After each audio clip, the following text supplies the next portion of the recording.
कि सरकारी rest houses आवाम के लिए खोलने से मुतल्लिक वज़ीर आज़म इमरान खान ने ट्वीट लिखा है और वज़ीर आज़म इमरान खान ने मुख्तलिफ रेस्ट हाउसेज की वीडियो ट्विटर पर शेयर की है। कहते हैं कि नौआबादियाती निज़ाम की निशानियों पर अवामी टैक्सेस के करोड़ों रुपए खर्च होते थे, अब ये इमारतें हुकूमत के लिए रेवेन्यू पैदा करेंगी। इमरान खान ने यह ट्वीट किया है कि आइए आपको वज़ीर आज़म की जानिब से जो वीडियो शेयर की गई है वो दिखाते हैं।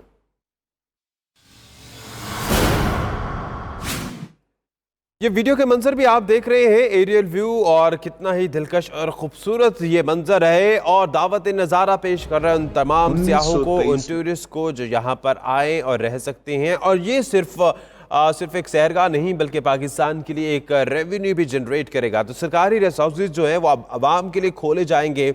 वज़ीर आज़म इमरान खान ने जिस तरह से ये वादा भी किया था, ये कहा भी था, तो अब ये ट्वीट किया है कि अब ये खोल दिए गए हैं। वज़ीर आज़म इमरान खान ने मुख्तलिफ रेस्ट हाउसेज की जो वीडियो है उसको भी शेयर किया है। किस तरह से देख सकते हैं कि पुरतायुश ये रिहाइश गाहें हैं जो अब आवाम भी इस्तेमाल कर सकेंगी।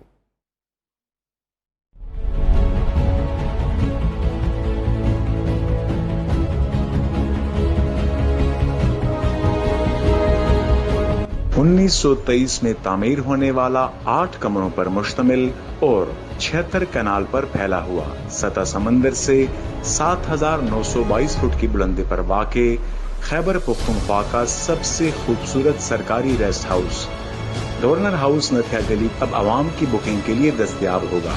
माजी के बरक्स वज़ीर आज़म इमरान खान ने तमाम सरकारी रेस्ट हाउसेस को आवाम के लिए खोलने का फैसला किया है। रेस्ट हाउसेस से हासिल होने वाली आमदनी से न सिर्फ रेस्ट हाउसेस की तज़ीन व आराइश हो सकेगी बल्कि हुकूमत को आमदन भी होगी।